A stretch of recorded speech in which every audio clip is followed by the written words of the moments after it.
you just explain to us, should Steve Wynn's license be revoked? After all, you folks said it yourself during the last meeting, steps were taken to mislead your investigators.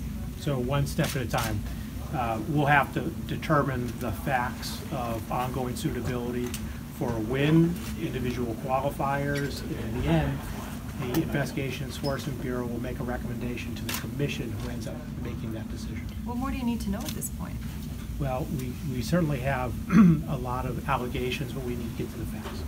Can you go over some of the concerns that the chairman was reiterating over the phone as far as, yes, he's resigned, but there's still some other considerations here? Can you outline those? Well, as I said in my initial comments, that there are still concerns about whether Steve Wynn has control, stock ownership, and those types of things. We'll have to find out exactly what the resignation actually means.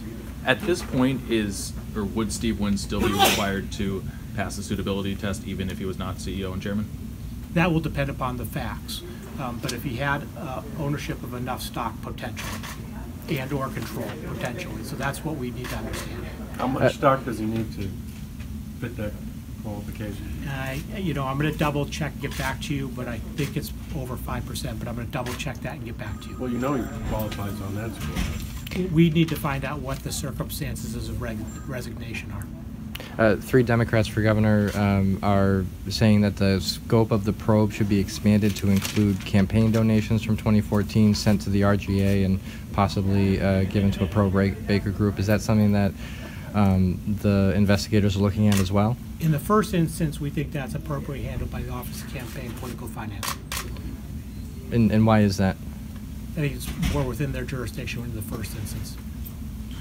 Do you have any sense of whether the casino in Everett is at all impacted by this, or will it? I know the company has made a commitment to continue building, and we'll take it one step at a time.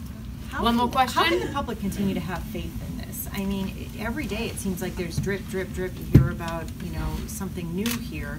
We hear that, Steve Wynn has resigned, but probably, still retains an ownership stake. So how can the public continue to have faith in this commission's efforts? Well, I think we need to do our job and find the facts and present them to the commission so they can make a decision. Did the company reach out specifically to the Gaming Commission, and how much information did they provide up front about the resignation? We certainly were made aware of the resignation, but we don't have any of the details quite yet.